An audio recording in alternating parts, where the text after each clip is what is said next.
Երբ որ մենք հարցերը դիտարկում ենք իրական Հայաստանի գաղափարախոսության տեսակետից, մենք տեսնում ենք, որ մեր երկիրը այսօր գտնվում է բավականին լավ եւ հեռանկարային վիճակում։ Ընդ որում ես իմ գնահատականն այն է, որ մենք դժոխային իրադարձությունների միջով անցնելով հիմա հասել ենք մի կետի, որ մեր երկրի առաջ բացվել են այնպիսի հնարավորություններ, որ թույլ տվեք ասենք մի չեմ ուզում տեն շատ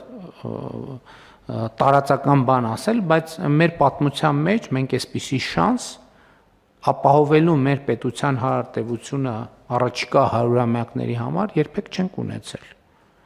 Իհարկե, ակնհայտ է, որ կան նաև սպառնալիքներ։ Եվ ընդ որում այդ սպառնալիքները եղել են միշտ։ Ոչ մի նոր սպառնալիք չկա։ Այսինքն այն բոլոր սպառնալիքները, որ եղել են, իրենք այսօր էլ շարունակում են մնալ։